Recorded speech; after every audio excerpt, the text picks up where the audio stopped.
रोहिड़ी लॻे संगरार थाणे जी हद जहानिबा फ़कीराबाद मोड़ वटि टे नामालूम हथियारबंदनि मोटरसाइकिल सवार गुलामगोट जो रहवासी मोहम्मदीन चाचड़ खां हथियारनि जे ज़ोर ते लखें रुपया रोक रक़म ऐं हिक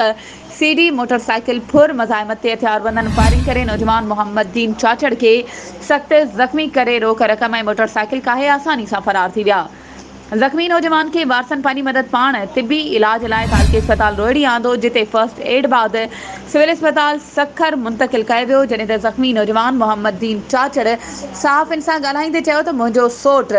गुलाम रसूल चाचड़ रोक रक़म मज़दूरनि लाइ खणी वञी रहियो हो त टिनि नामालूम हथियारबंदनि